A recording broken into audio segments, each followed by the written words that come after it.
बच्चों कैसे हो आप लोग।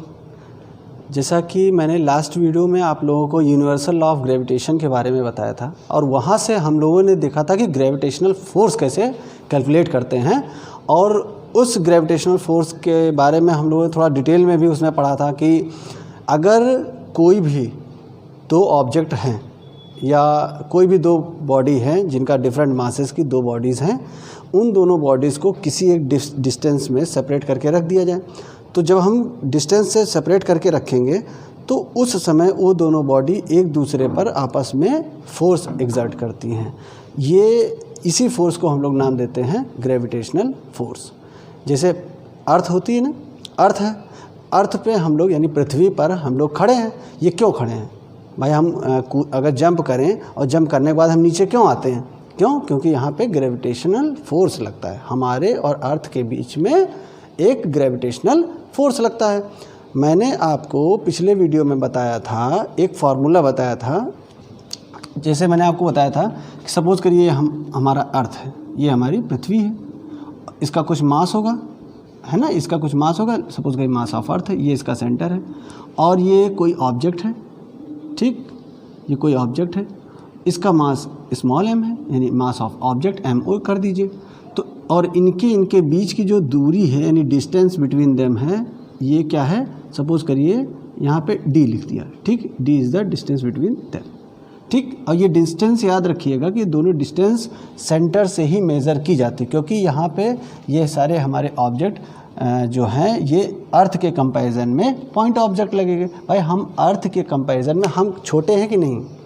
अर्थ इतनी बड़ी है और हम एकदम पॉइंट साइज़ के तरीके हैं, है ना।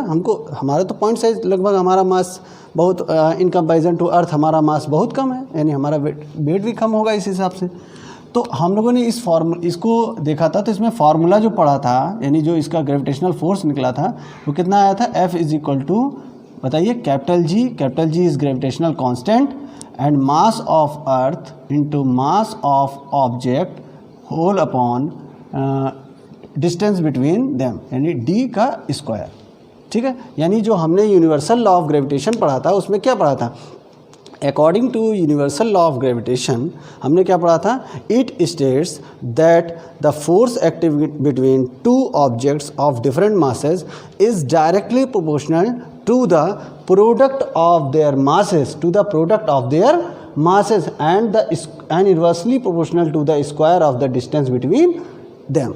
यानी इन दोनों ऑब्जेक्ट्स के बीच में जो डिस्टेंस है वो डिस्टेंस का स्क्वायर इन्वर्सली प्रोपोर्शनल होगा। इन्वर्सली प्रोपोर्शनल बोलने का बेटा एक सेंस होता है कि अगर कोई भी दो क्वांटिटी है और वो दोनों क्वांटिटी एक दूसरे के इन्वर्सली प्रोपोर्शनल है, तो इन्वर्सली प्रोपोर्शनल में क्या होता है कि एक क्वांटिटी जिस रेशियो में बढ़ती है, जिस अमाउंट में एक क्वांटिटी बढ़ती है, दूसरी क्वांटिटी उसी अमाउंट में घटती है। जितनी दूसरी और जो पहली क्वांटिटी अगर जिस अमाउंट में घटेगी, दूसरी क्वांटिटी उसी अमाउंट में, उसी एवरेज में बढ़ेगी, ठीक है। यहाँ पर देखिए तो फोर्स, और भाई हमने यहाँ पे पढ़ा था तो इसमें हमको मालूम था ना कि force is directly proportional to the product of their masses and inversely proportional to the square of the distance between them. तो ये बातें हमने पढ़ी थी, इसको हम मान लेते हैं ये हमारी फर्स्ट इक्वेशन है, ठीक। नेक्स्ट बात करते हैं कि जब हमने एक चीज़ और भी पढ़ा है बेटा कि सेकेंड लॉ ऑफ मोशन के बारे में भी पढ़ा है ना। सेकेंड लॉ ऑफ मोशन क्या बताता था? वो हमको एक रिलेशन देता था according to second law of motion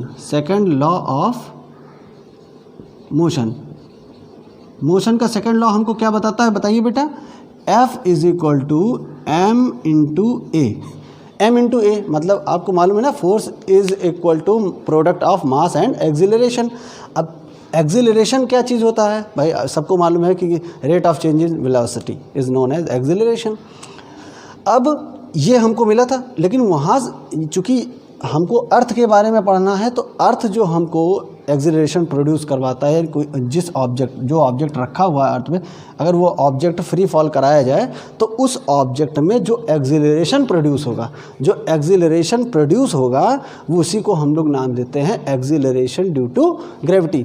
suppose करिए कोई ऑब्जेक्ट है, ये अर्थ की सरफेस है और अर्थ की सरफेस पे वो ये वाला ऑब्जेक्ट यहाँ रखा हुआ है, ये ऑब्जेक्ट यहाँ रखा हुआ है, तो ये ऑब्जेक्ट पर कुछ ना कुछ वेट लगेगा ना, और वो वेट हम लोगों को मालूम, वेट कुछ और नहीं होता है, क्योंकि लास्ट चैप्टर में हम लोगों ने पढ़ा है। वो वेट क्या होता है, वो वेट कुछ और नहीं होता, वो वेट ये होता है कि force acting by earth, force of attraction acting by earth on the object due to its gravity. तो वो वही फोर्स क्या कहलाता है, ग्रेविटेशनल फोर्स कहलाता है। यहाँ से वही वेट, वो जो फोर्स है वो क्या कहलाता है, वेट भी तो कहलाता है, वेट यही तो है। तो डब्ल्यू ये फोर्स कुछ और नहीं, ये वेट ही है, और m इंटू जी होता है। वेट इज इक्वल टू क्या होता है, m इंटू जी। ये force due to gravity, force of attraction between earth and the object is known as weight, weight of the object. ठीक, तो यहाँ से हम m इंटू ए को, जो ए की जहाँ पे क्या होगा, एक्सीलरेशन ड्यू टू ग्रेविटी हो रहा है ना, तो ये इसको स्पेशल नाम मतलब लेटर से डिनोट किया जाता है m इंटू जी। ये हमारी सेकंड इक्वेशन हो गई। अगर हम फर्स्ट और सेकंड इक्वेशन को कंबाइन करें तो from equation first and second, बेटा दोनों इक्वेशन को ध्यान से देखिएगा, वी गेट, हमको क्या मिलेगा बताइए, हमको मिलेगा m into G is equal to m is what, m of object, capital G into capital M, where m is the, capital M is the mass of earth into mass of object upon d square, d is the distance between them. तो यहाँ पे देखिए बेटा, मास of object यहाँ भी है, मास of object यहाँ भी है, तो ये मास ऑफ ऑब्जेक्ट एक दूसरे से कैंसिल आउट हुए। यहाँ पे हमको स्मॉल g की वैल्यू जो मिल रही है वो ये मिल रही है अपॉन d स्क्वायर। यानी आप इस रिलेशन को देखिए, इस रिलेशन में आप मुझे बताइए g की वैल्यू, g किसकी है बताइए, g ग्रेविटी है अर्थ की ना, तो जब g ग्रेविटी अर्थ की है तो अर्थ क्या इस पे मास ऑफ ऑब्जेक्ट डिपेंड कर रहा है, नहीं कर रहा है ना। यहाँ से हम लोग ये कह सकते हैं कि जो एक्सीलरेशन ड्यू टू ग्रेविटी होती है, कि जैसे अर्थ की जो एक्सीलरेशन ड्यू टू ग्रेविटी है वो ऑब्जेक्ट के मास पर डिपेंड नहीं करेगा। यहाँ से हम एक चीज़ और भी कह सकते हैं कि चाहे कोई छोटा ऑब्जेक्ट हो और चाहे कोई बड़ा ऑब्जेक्ट हो, जब भी वो फ्री फॉल करेगा तो सेम टाइम में पृथ्वी पर आकर के रुकेगा। अब इसमें ज़्यादातर बच्चे कंफ्यूज हो गए होंगे कि अगर हाथी को गिराया जाए, यानी एलिफेंट को ऊपर से गिराया जाए, और एक छोटे से किसी भी स्टोन को गिराया जाए, तो क्या दोनों साथ में आएंगे कि नहीं आएंगे? बेटा दोनों साथ में आएंगे। क्यों? क्योंकि लेकिन यहाँ एक चीज़ का ध्यान देखना मेरा, जो फ़र्क पड़ता है वो एयर रेजिस्टेंस का फ़र्क पड़ता है ना। लेकिन हमने अभी आपको क्या बताया, मास ऑफ ऑब्जेक्ट पे नहीं डिपेंड करता है। यहाँ पे ऑब्जेक्ट का मास कुछ भी हो, लेकिन वो जब भी फ्री फॉल होगा तो वो साथ में ही पृथ्वी पर आएगा।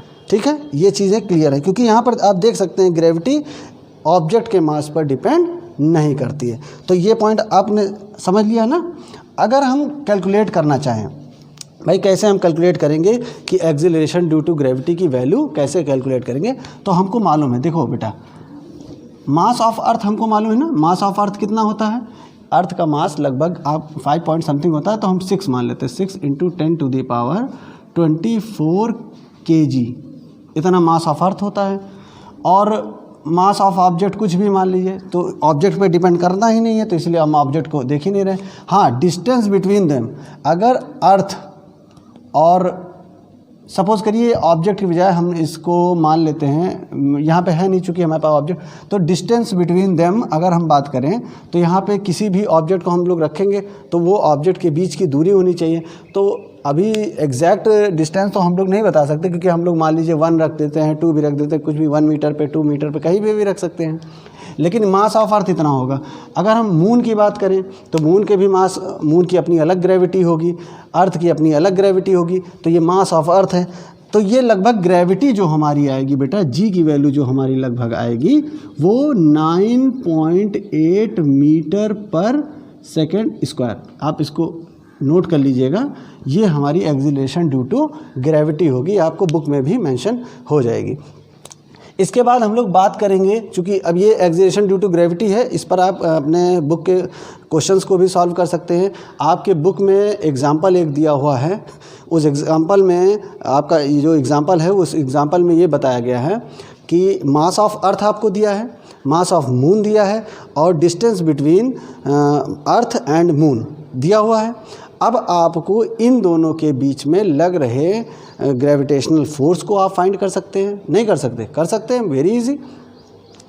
ये चीज़ मालूम है ना? तो अब आप इसको कर सकते हैं और किसी की भी आप ग्रेविटी भी निकाल सकते हैं। तो इस क्वेश्चन को आप सॉल्व करिए, देखिए बहुत ही आसानी से क्वेश्चन लग जाएगा। ठीक है बेटा, ओके, थैंक यू।